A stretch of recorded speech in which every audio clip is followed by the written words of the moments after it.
नमस्कार मित्रांनो, आज आपलं आपले स्वागत आहे। आज आपण राजगिरीचे लाडू बनवणार आहोत।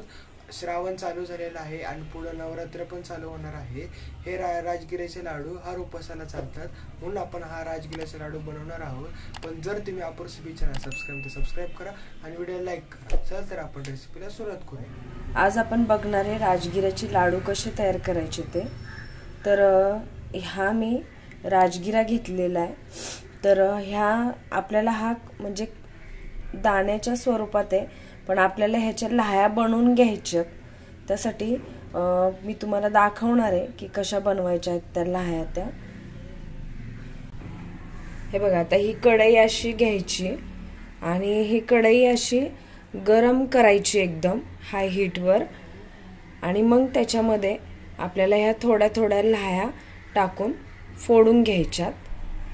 हे बघा, आता हे काय करायचं, थोड्या लाह्या हे राजगिरा टाकला ना ह्याच्यामध्ये की तो असं हलवत राहायचं। कपडा घ्यायचा, हे बघा, आणि फ्लेम आहे ना मोठीच करायची, आणि असं असं असं म्हणजे ते काय होतात, बरोबर लाह्या आहेत ना त्या फुटत राहतात। आता हा मोबाईलवर मला तुम्हाला दाखवता येत नाहीये। हे बघा, बघताय ना तुम्ही कशा फुटतायत त्या।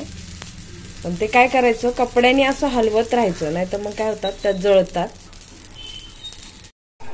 हे बघा, आता ह्या मी लाह्या फोडून घेतलेल्या आहेत। आता आपल्याला काय करायचंय, हे चाळून घ्यायचंय सगळं, म्हणजे जे बारीक ज्या फुटलेल्या नसतात ना त्या बाजूला निघतात।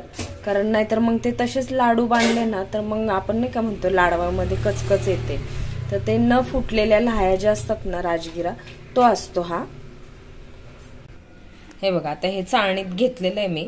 आपली जी पिठाची चाळण असते ना त्याने चाळायचे, म्हणजे जेणेकरून काय होतं, असं चाळलं ना की जे न फुटलेली जी राजगिरा असतो ना तो व्यवस्थित।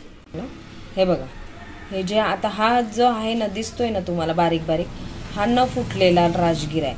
मग त्याने काय होतं, जर तसेच लाडू बांधले असते तर लाडवामध्ये कचकच आली असती। म्हणून आपल्याला हे सगळं लाह्या ह्या पूर्ण राजगिरा चाळून घ्यायचं आहे आता। हे बघा, आता हे मी चाळून घेतलेलं आहे व्यवस्थित ह्या लाह्या। हे बघा, आता हा गुळ घेतलेला आहे मी। तर हा काळा गुळ घेतलेला आहे मी। तर ह्याच्यामध्ये 2 वाट्या गुळ घेतलेला आहे। ह्या वाटीनुसार 2 वाट्या गुळ घेतलेला आहे मी। आणि आता समज आता मी जर मला लागला तर मी अजून 1 वाटी गुळ टाकणार आहे ह्याच्यामध्ये, किती गोड होतंय त्यानुसार। आणि जी गुळाचं माप तुम्हाला वाटीचं दाखवलं होतं ना त्याच वाटीप्रमाणे ह्या 6 वाट्या लाह्या झालेल्या आहेत ह्या। त्यामुळे मी 3 वाटी गुळ टाकणार आहे। आता सध्याला मी 2 वाटीच घेतलेला आहे। मला लागल्यानंतर मी अजून गोड बघणार आहे, मग त्यानुसार अजून गुळ त्याच्यामध्ये मी ऍड करेन। आणि जर तुम्हाला नसेल लागत गोड जास्त तर 2 वाट्या गुळ टाकलात तरी चालेल, पण 3 वाट्या गुळ टाकला तर तो व्यवस्थित पाक तयार होतो।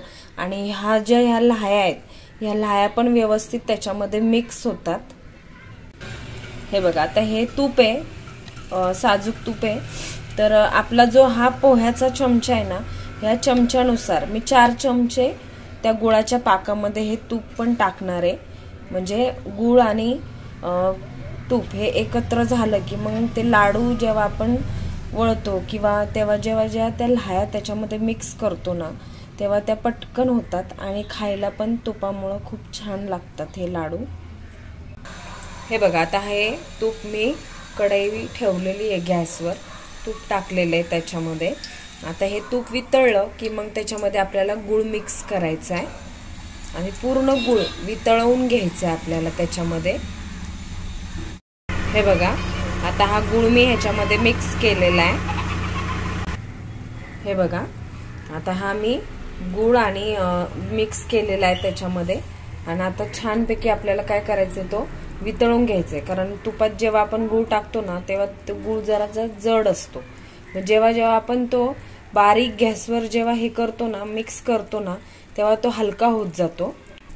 हे बघा, आता ह्याच्यामध्ये छान हा गुळ वितळलेला आहे। आणि आपल्याला आता काय करायचंय, 2 ते 3 चमचे असतात ना पोह्याचे चमचे, तेवढं पाणी ह्याच्यामध्ये मिक्स करायचं आहे.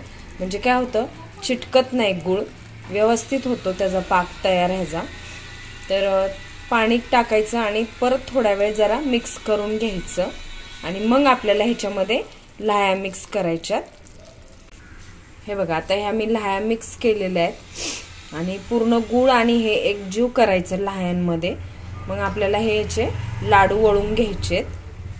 हे बघा, आता हे लाडू वळून झालेले आहेत. पण हे लाडू वळताना आहे ना, गॅस एकदम बारीक करायचा आणि बारीक गॅसवरच हे ठेवायचे. आपण लाह्यांचे लाडू कसे करतो तसंच बारीक गॅसवर, कारण जर गॅस बंद केला तर हे होतं, थंड झालं की ते वळले जात नाहीत लाडू.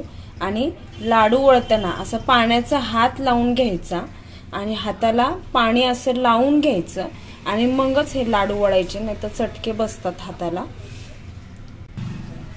हे बघा, ही अर्धी गिंडी झालेली आहेत लाडू, 6 वाट्या लाह्यांचे. तर जर तुम्हाला आता हे लाडू थोडे हे वाटतात, काळपट वाटतात, कारण मी काळा गूळ घातलेला आहे ह्याच्यामध्ये. त्यामुळं जर तुम्हाला सफेद हवे असतील तर तुम्ही साखर टाकलीत तरी चालेल किंवा पिवळा गूळ असेल तो टाकलात तरी चालेल. हे बघा, मी तुम्हाला जवळनं पण दाखवते कसे दिसतात. आणि ह्याच्यामध्ये तुम्हाला जर शेंगदाणे वगैरे असं काही टाकायचं झालं तर ते पण तुम्ही टाकू शकता. पण मी नाही टाकले ह्याच्यामध्ये, मी नुसते ह्याचे राजगिऱ्याचेच लाडू बनवलेले आहेत. हे बघा, खूप खायला टेस्टी आणि पौष्टिक लागतात हे लाडू. आणि हे श्रावण महिना चालू होणार आहे, तर खूप उपवास आहेत, त्यामुळं पटकन आणि झटपट होणारे लाडू आहेत. एवढा वेळही लागत नाही ह्या लाडवाला करायला, त्यामुळे तुम्ही नक्की हे ट्राय करा. अशा प्रकारे आपल्या राजगिऱ्याचे लाडू बनून झालेले आहेत. हे खायला पण खूप टेस्टी लागतात. जर तुम्हाला व्हिडिओ आवडला असेल तर अपूर्वी चॅनल सबस्क्राईब करा आणि व्हिडिओ लाईक करा. आणि तुम्हाला अजून असे उपवासाची रेसिपी पाहिजे असेल तर अपूर्वी चॅनल सबस्क्राईब करा आणि व्हिडिओ लाईक करा. Thanks for watching. धन्यवाद.